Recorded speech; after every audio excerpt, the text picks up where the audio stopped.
in that moment, I was forced like no other time in my life to actually trust Allah. Because you're right in the unknown. Who are you going to trust? The all-knowing. How are you going to live a balanced life if you are constantly in pursuit of something, because life is in between the wanting and the having. That's where the majority of life is lived. Everyone has moments when the ship is sinking. What are you going to do? You have to turn to God.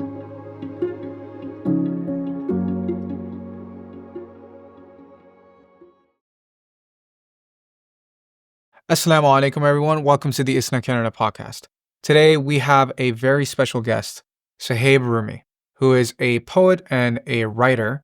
In this conversation, we go deeper into the book Ask and Surrender, which is filled with powerful reflections and lessons for all of us to be able to guide ourselves when it comes to prayer, trust, and self-awareness, and how it can deepen our connection with Allah subhanahu wa ta'ala. This particular episode is filled with vulnerability, a lot of self-reflection, and even conversations about how modern spirituality has gone wrong. It's absolutely rich with wisdom, and it has insights that all of us can benefit from. Inshallah, with that, we'll begin. Assalamu alaikum wa rahmatullahi wa Wa alaikum salam. I'm so glad you could join us, Suhaib. I'm a big fan of your work. I've been reading it for some time. Thank you for inviting me. Absolutely. I want to start with your name. Your name, Suhaib Rumi, that you go by online. The name Rumi, when I think of Rumi, coupled with the fact that your first work, Emerald Companion, was, a lot of poetry in it, the great Maulana Jalaluddin Balkhi, known as Rumi, he comes to mind. Is there a connection? Where did the name Suhaib Rumi originate from? Yeah, so a lot of people actually tend to misunderstand that, and even Muslims too. But Suhaib Rumi was a Sahabi. He was one of the first few people who accepted Islam. Oh, mashallah, mashallah. Yeah, the companion Suhaib, the Persian, Suhaib ibn Sinan. My father worked in a hospital in Dubai, so all of his friends, like the local Emiratis, anytime they would see me, they would say Suhaib Rumi, because that was the Sahabi's name. So I always knew where the name originated from. Partly because I'm a very private person. I didn't want to put my full legal name out there. And also because it was, I wouldn't say an alter ego, but I would say it's kind of like a safe space for me. So after the whole time in solitary confinement, when I came out, like all of my social media accounts, I changed the name to Suhaib Rumi because I was thinking like, okay, clean slate,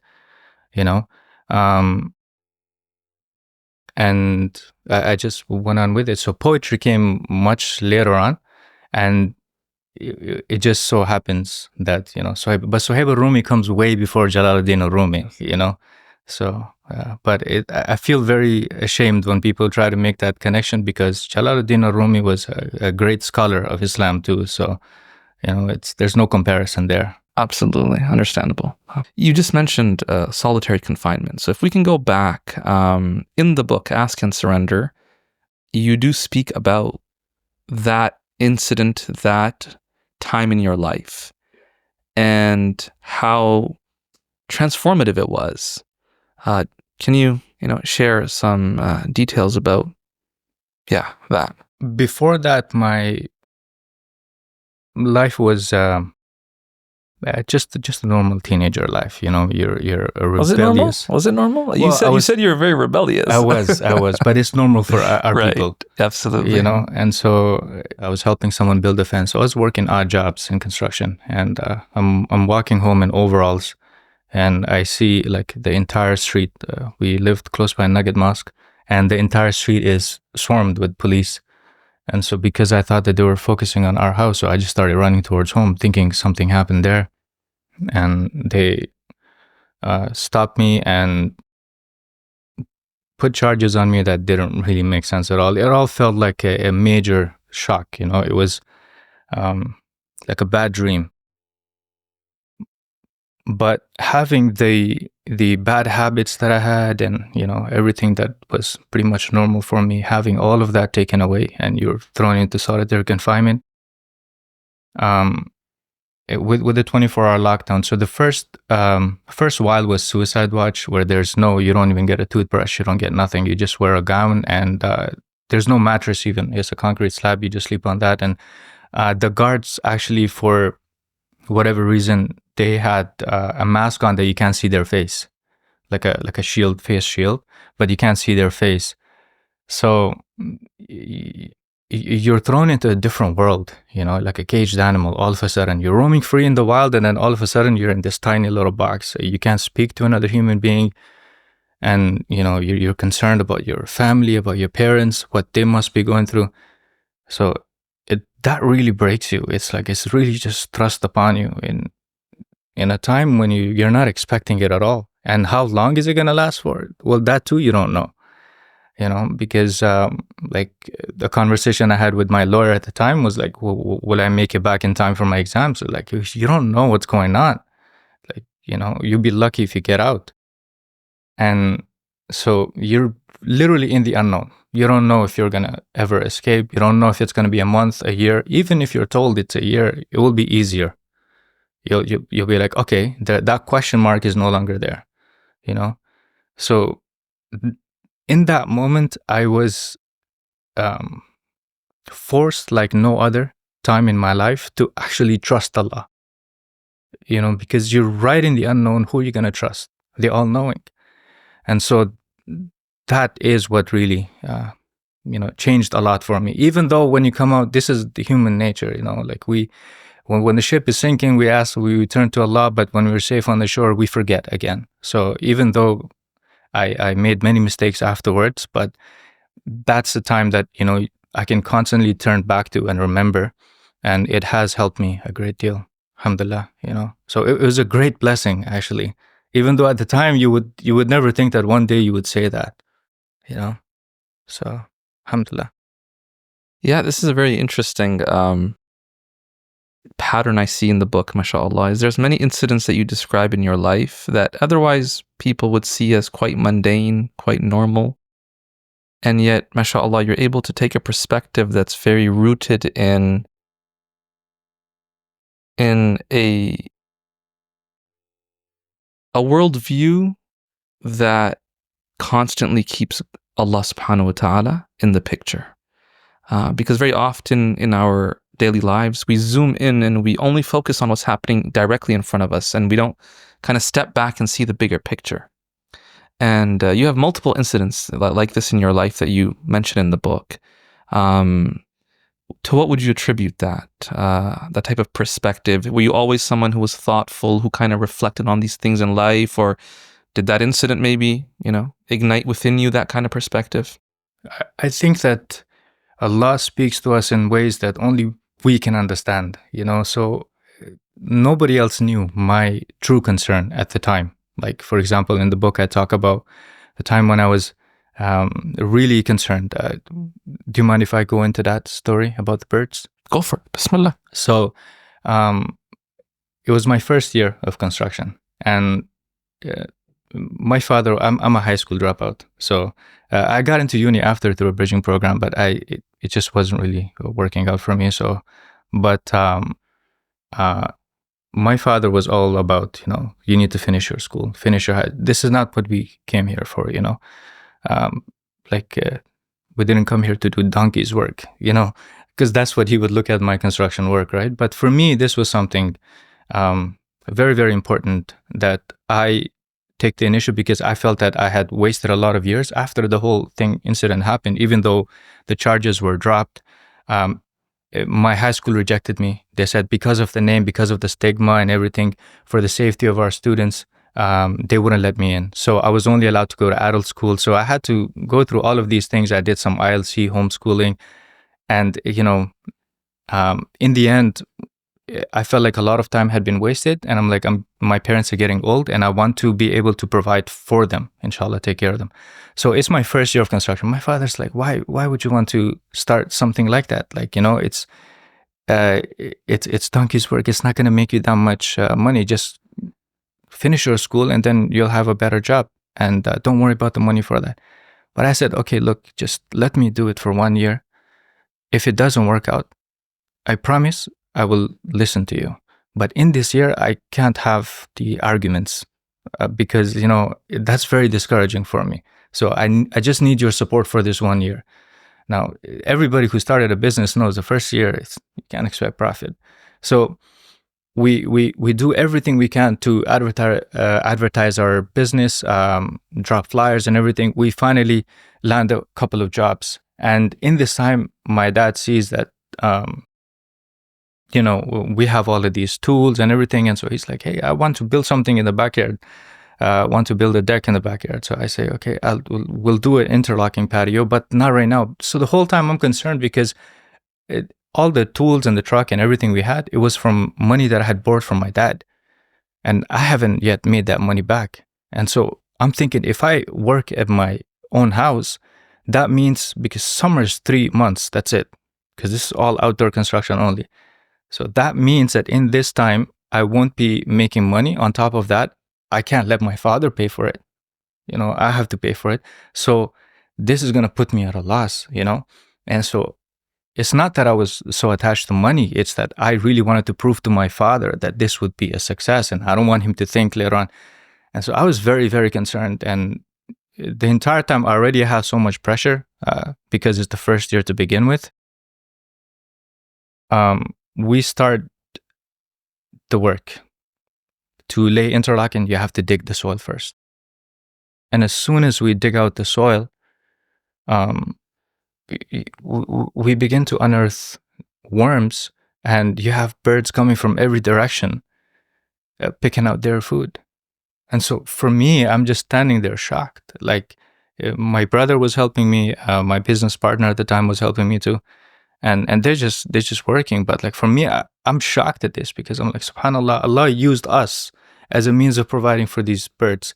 They left their nest in the morning. They had no idea that people for their own selfish reasons, we had no intention to feed birds, for their own reasons would be becoming a means for their daily meal. And that right there put me at so much ease. It relieved my anxiety to such a great degree that my entire demeanor changed, my entire outlook perspective changed on the whole thing. Because I'm thinking, if Allah did that for birds, I'm asking Allah for provision too. So surely He's not going to let me down. I just need to trust Him. Like the birds didn't know where it was going to come from. I don't know either. So we need to go back to the same thing. I have to let go of my desperation, of all of my anxiety, and just put my trust in Allah. And alhamdulillah, like the first year was a massive success. So it was because I needed that particular sign. If that same thing had happened at any other moment, I wouldn't have noticed it, So I don't think that it's entirely or even half of because like a person is more thoughtful or anything like that. I think that Allah speaks to us in ways that we can understand. I needed that message in that moment, and that's what happened. So absolutely, that's beautiful, mashallah. The very beginning of the book, I think, speaks to what you were just talking about. The book Ask and Surrender. I want to kind of delve into this, the topics within the book a little bit, inshallah. You start from desire. The starting point of the book is desire, the desire of the human being, and having clarity about what it is that you desire. And then on page 41, I want to share with you a passage, if you can, share some thoughts on the passage, because I found it to be very profound. You said, the process of planting a seed is in our hands as part of our free will. But the transformation of a seed into a tree is all part of the Creator's act of creation. What were you trying to get at there with that sentiment? Yeah.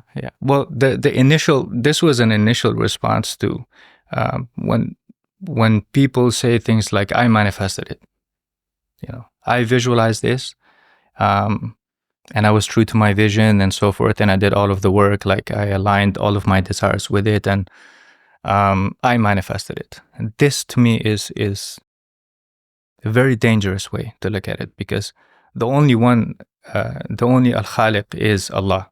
He is the one we didn't manifest ourselves. So, we plant the seed, but who takes care of all of that? So that was the initial intention behind it. That, the way you would plant a seed, you're not causing it to grow. Allah is doing all of that. And the second thing is that you have to also be cautious as to what kind of seed you plant. So you can't be planting apples and then expecting oranges, so you have to be very, very careful.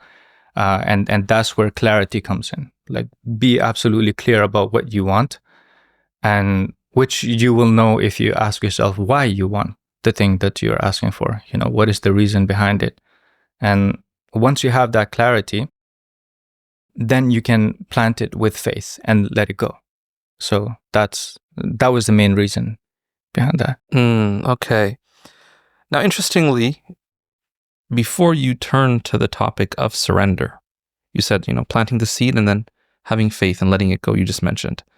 In the book, however, before you turn to the topic of surrender, you have a little section on barriers and blockages. Yeah. Can you expand on why this section is so important, to the point that you had actually devoted a whole subsection in the book? And there's, I think, about 4 of them that you highlight. This section, for many people, would seem counterintuitive, because if I'm asking for something and I want it, surely I'm going to make dua for it, and then Allah will accept my dua. How is it possible that the barrier or the blockage could exist within me? Yeah. Number one, Allah is Al-Karim. So He's never going to say, no, not you. If Allah says in the Quran that call upon me and I will answer, He's not putting any conditions out there. He did complete the verse by saying that, and follow my way also, so that you may be rightly guided. But we know that the barrier is not going to be from Allah, that He's not generous, or He is most generous. The barriers are all going to be within our own selves. And by that, I mean, there are things that you are conscious of, and there are things that you are not really. So a person, I'll use an example of someone who wants to get married, like a guy who wants to get married to a righteous woman, a beautiful woman, someone who, he can raise a good family with, someone he can share an entire life with, and then inshallah look forward to Jannah as well. This is what he's praying for.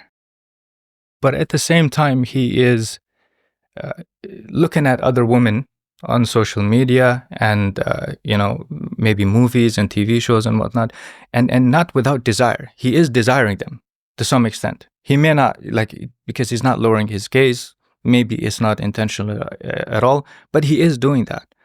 And so on one hand, he is asking Allah with his words for a monogamous relationship that requires commitment. On the other hand, he wants to have all of these other things.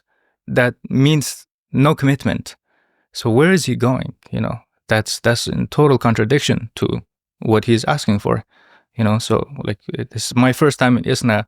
I had to put the address in over here. I can't put this address and then, Eaton Center at the same time and then expect to arrive here, So that's kind of what you have to look at as a destination point. If you're clear about a desire, you put that out there. But then if you have something that is totally different on the other side, where are you going to go? So Allah is all aware. You can't say that Allah heard my prayer. You don't have to yell it out. Before you even said your prayer, Allah knew about it. But what a lot of us don't realize is that Allah also knows what is in our hearts. So if deep down we desire something the opposite of that, and then we're like, why isn't the prayer being answered? Well, because you're asking for something else with your desires as well, So that's why we have Islam gives you all of the solutions for it, like lowering the gaze, for example. That right there would solve all of that, right? But that's one of the barriers, the contradictory desires. And it's a big one because a lot of us don't really think about it. And the other one is envy and resentment. And that's also something that is very important because, if you're asking for success in something, or you're asking for, let's just say, we'll go back to the marriage part. Okay, you're not looking at other women. you're being a good Muslim to the best of your ability, and you're making dua for it. But at the same time, you're looking at all of these other married couples with envy. So you're radiating out this energy that you don't like it. At the same time, you're hating it, because envy develops in that level of hatred. So you're creating a barrier again. Now, how is this a barrier? Because, well, on one hand, you're saying, oh, Allah, give me this. On the other hand, your heart is saying, I don't like this when you witness it, elsewhere. So that's why it's so important that, the Prophet said, if you see something good with your brother, you make dua that Allah blesses it, so you can root it out. Like, don't let envy build up at all. But the biggest barrier, I think, is guilt and shame. And I think you wanted to. Yeah, I have a quote there that I wanted to share with you, and then just to ask you to elaborate a little bit on it. See, the example of the first two that you gave of, contradictory desires and envy and resentment, we could pin that on the individual, that they're guilty of this. They're guilty of not lowering their gaze. They're guilty of looking with envy, with resentment. Guilt and shame often is not rooted in the individuals having done something. Oftentimes, something has happened in their lives, a traumatic incident, something that's caused them some deep shame and guilt. And if we were to assume that they're not responsible for that, then how could that be a barrier? So I want to quote something you wrote on page 63. You said you can never outrun a guilty conscience. It shadows you around until you're in the darkness of yearning, where it consumes you by being a barrier between yourself and the answer to your prayers. So how could a guilty conscience be a barrier? Yeah, well, so the guilty conscience is it's strictly about the individual's own mistakes, not something external that was done to them. Because for that, that's an entirely different subject, where the person might feel like, well, maybe I deserve this, like, why did this happen to me, and so forth. And that's an entirely different subject. And in those cases, I wouldn't really call that a guilty conscience, because it's not because of what they did. They're not really at fault. Mine was strictly about your own mistakes, where you have gone wrong, and that does become a major barrier when you don't feel like you're clean. You don't feel like you deserve it, So self-worth is not something that you just kind of tell yourself in meditation that I am worthy, I'm worthy. It doesn't work like that. It develops with what you actually do for yourself, with how you treat yourself. Because what is the self? The self is your ruh, is your spirit. How do you treat yourself? If you are doing things like committing sins that is in essence self-harm, you are demonstrating that you're not really worth that much. You're not taking care of yourself. So you start to develop this layer of guilty conscience. And when it comes down to asking for things that you really want, that's when your subconscious kind of puts it out there like, are you sure you deserve that? What have you done to deserve it? So istighfar is something that is so important. We know this. Noah said to his people, it's all over in the Quran that when you seek forgiveness from Allah, He will bless you with things that you're not even asking for. You're clearing out your conscience. It's not about saying that, okay, now I deserve this, but you are clearing it out. And then you can say that, okay, I'm depending on Allah's generosity, right? So you may even feel like, well, maybe Allah is not listening to me because I've done this, I've done that. But Allah is also most merciful. If you sincerely repent, He will forgive and give you a clean slate. So that again is very, very important. When Sulaiman alayhi salam also, when he made dua, when he asked Allah to enable him to be thankful, before that he said, forgive me. So it's our sunnah that before we ask Allah for something, we first clean ourselves. Before we praise Allah, we do our ablution. So it's cleaning the conscience, the heart. And when you don't do that often enough, you're going to start to bury it. So you won't really realize it until that time comes where now you really need Allah's help. All of a sudden, something happened. You weren't expecting it. And you're like, okay, wait. Like, I wasn't listening to Allah in this. And now I'm expecting him to listen to me. So you don't really feel confident at all. And that's why it's so important to regularly purify your heart with istighfar and get rid of that barrier. Yeah. Beautiful. I noticed something in our conversation that multiple times you've, I would say, sometimes explicitly and sometimes in passing, in essence, refute New Age spirituality and some of the ideas that they have. Is that something that is a focus of the work at all? Yeah, definitely. Because with the New Age spirituality, number one, what happens is you replace God with the universe. So the moment you do that, well, I understand that it may be that their intention is that, okay, well, because there's so much negative charge in that word. So many people have done horrible things in the name of God. So they're like, let's just replace it with the universe. It sounds nice, right? But then what is the universe? What are its attributes? First of all, I mean, if it's expanding, that alone tells you that it started somewhere. So it's a creation. So you're saying the universe at one point was powerless and now it's growing in power every day, even if it's expanding at whatever rate. So it's not infinite. That's number one. Two, there's no attributes. Like it's totally indifferent. That's what the law of attraction will actually tell you, that it is the way you expect it to be. Well, we know that from Allah too, that Allah says, I am as my servant thinks of me. But at the same time, Allah clarifies to you that you may have all of your subjective truths, but I am al-haq. I am the truth, the objective truth.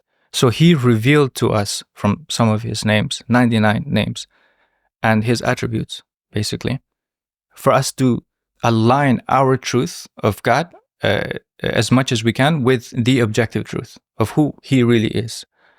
He is most generous, most loving, most merciful, most compassionate. So, and that's another thing too. Like, he is most loving. So whatever you think that love might be, he is far greater than that. And so that's one thing that we know who we are asking.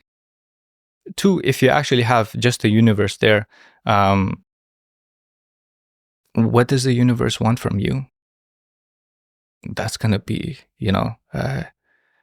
a different thing for every single person. Then you're like, what does the universe say about morality? Like, what is right, what is wrong?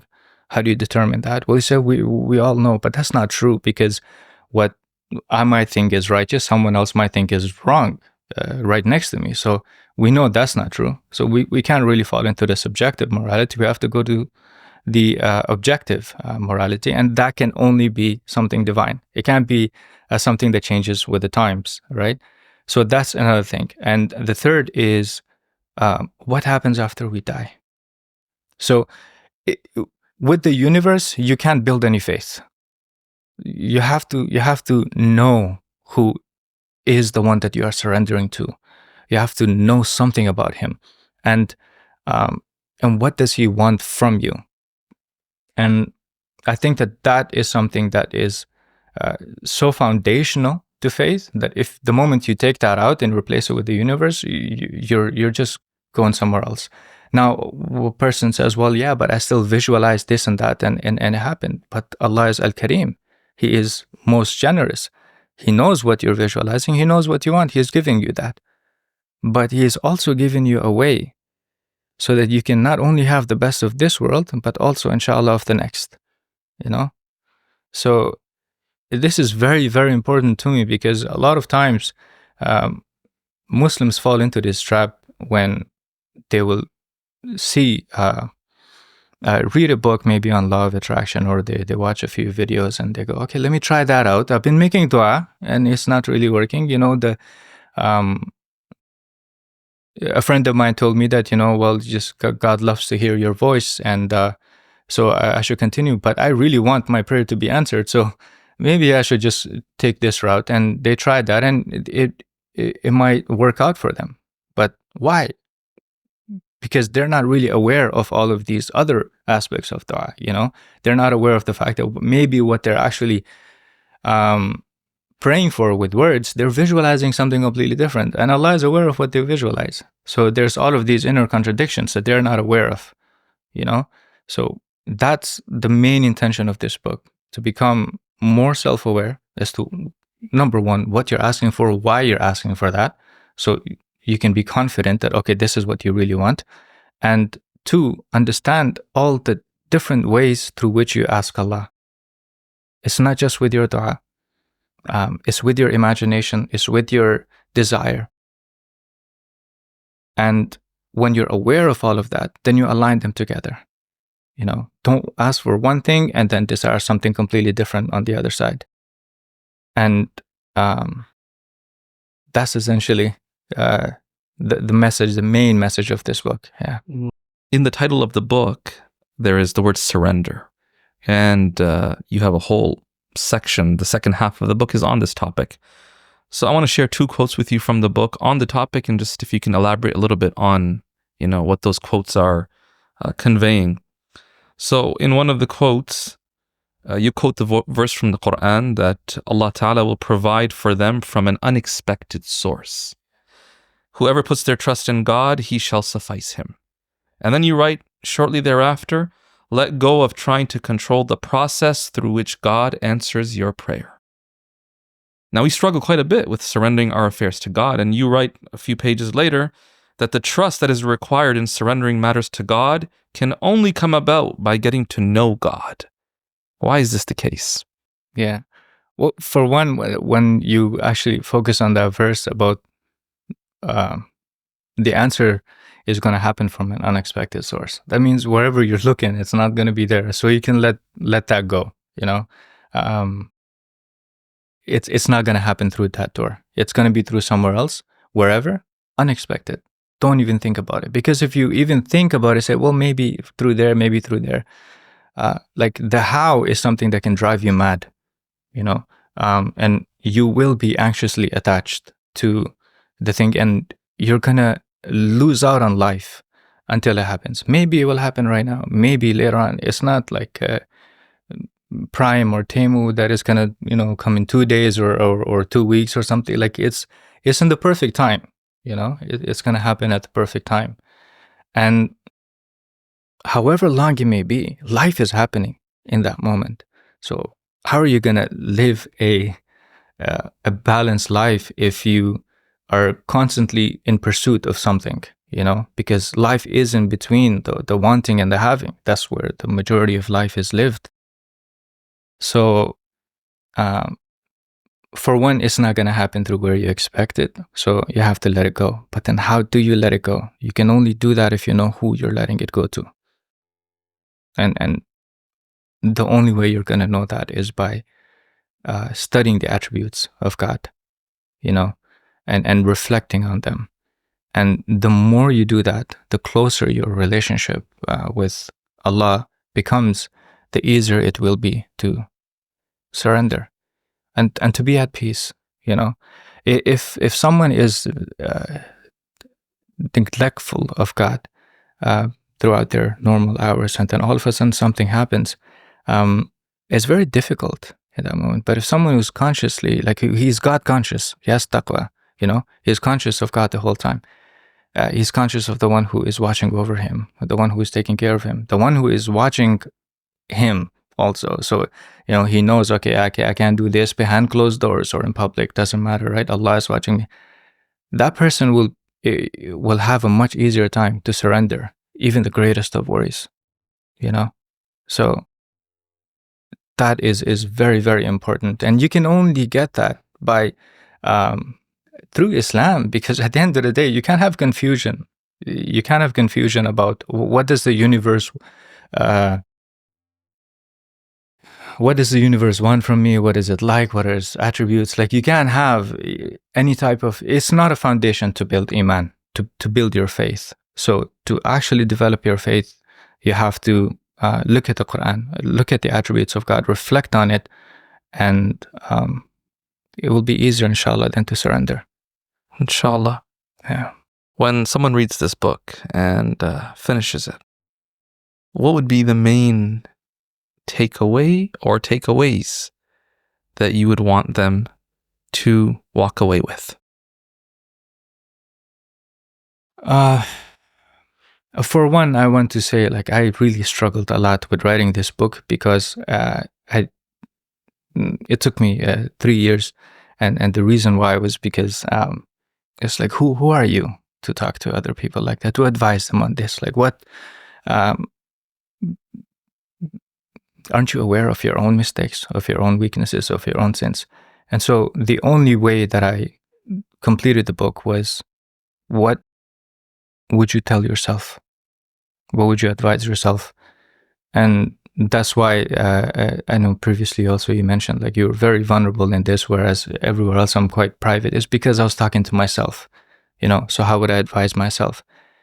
And the thing with surrendering is also like, okay, you may have surrendered something right now that seemed like an impossibility a year ago, but the moment you do that, you level up. Next year, inshallah, there'll be something bigger. And with every surrendering, you're getting closer and closer to God, because it's like a staircase, So you're letting go of all of these attachments. You're rising up higher to Allah. And for me, the biggest takeaway would be to look at dua from a different concept. Don't just look at it as something that you're saying with your lips. Be conscious of your inner, deeper desires, to be more self-aware, to be more present in dua. Don't just ask with your hands raised up and with your mouth. Don't do that. Do it with all of your being, And when you do that, then get to know the one that you are asking from. Develop that relationship, because no matter what, everyone has problems. Everyone has moments when the ship is sinking. What are you going to do? You have to turn to God. So, and that's something, the iman that you have at that time, it depends on your remembrance of God in times of ease. So this is very important to have that consistency, I would say that, yeah. Thank you so much, Suhaib, for joining us. It's been an absolute pleasure, mashallah, hearing from you about your book. And hopefully after people are able to listen to this conversation, they'll be interested in reading it, inshallah, and hopefully benefiting from it, inshallah. May Allah accept from you and from all of us whatever good that we try to do for His sake, inshallah. Ameen. Barakallah feek. Thank you so much.